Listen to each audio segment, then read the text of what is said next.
Other COVID headlines is former FDA Associate Commissioner and author of the new book, The Next Normal, Peter Pitts. Peter, thanks for coming in this morning. My pleasure. Good morning. Good morning. So we've got a lot of these states that are lifting these mask mandates. And in New York particularly, if you go into a business, you don't have to wear a mask, but you still have to wear one in schools. Why wait? Why not lift that in schools? Well, I'm all for private business making their own decisions. Free choice. If they want masks in their stores, that's their privilege. Relative to schools, the data is very vague as to the value right now of masks in schools. You've got vaccinated teachers, you've got vaccinated adults in the schools. Very large majorities of kids are vaccinated. We need to get more vaccinated.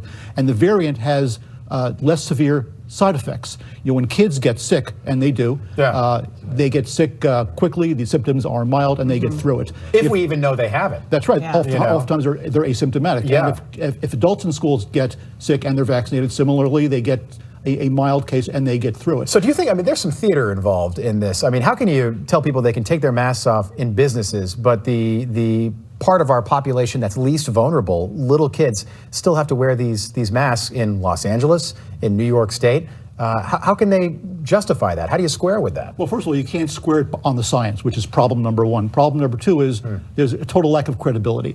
People don't want to listen to the CDC anymore.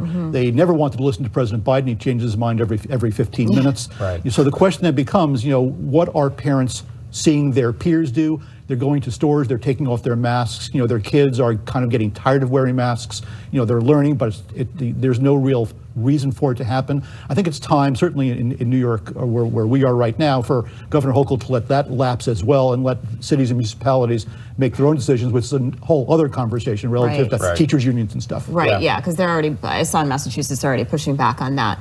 I want to talk about Dr. Fauci. Earlier in the show, we talked about how he said, well, you may need to get another booster. Yesterday, he's talking about boosters, how a many fourth boosters booster shot. Should we get? And are people even listening You to know that? him. Well, there are a couple of issues here. What's he like?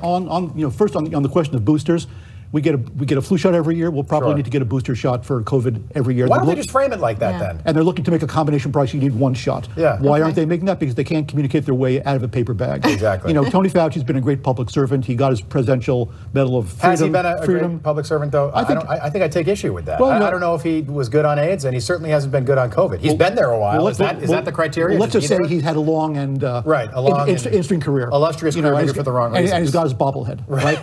But at this point, his job, his only job is to convince unvaccinated Americans to get vaccinated. Yeah. And that cohort of the American population that vaccine hesitant are not listening to Tony Fauci. Anything he says, they're not interested. It's time for him to step aside and for the president to recognize he needs a chief spokesperson for COVID.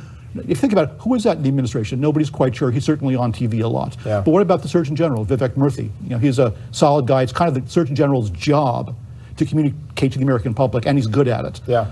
I think right now Tony Fauci is contrary to what we need to achieve, and it's time for him to step aside. As you see it, biggest mistakes in the way that both, the Trump administration and now the Biden administration, who's had the ball for the last 14 months, what are the biggest mistakes in how they've navigated us through this virus? More Americans have died than any other country. Right. Well, I think the biggest problem has been the lack of our commander-in-chief, whether it's President Trump or President Biden, to be the convener-in-chief.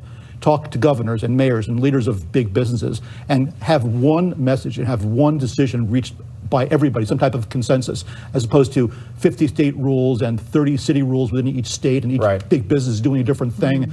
Who's in charge? The answer is nobody. And that's why we're failing on the communication. Because there isn't anybody that folks can listen to. And there's really this divide now of people who are vaccinated versus unvaccinated, people who wear masks and don't wear a mask. How do we fix that? How do we get to be, everyone accepting, if you want to get vaccinated, fine. If you want to wear a mask, okay. But there's this massive divide. You see it on social media, you see it on the playgrounds, you see it everywhere. Yeah. Well, the answer, there's an easy answer to that question, which is the lack of respect. When you talk to people that don't agree with you, it's not a discussion, it's an argument, and you put people down. When the president calls the governor of Texas a Neanderthal, that really predicts a bad start to that conversation.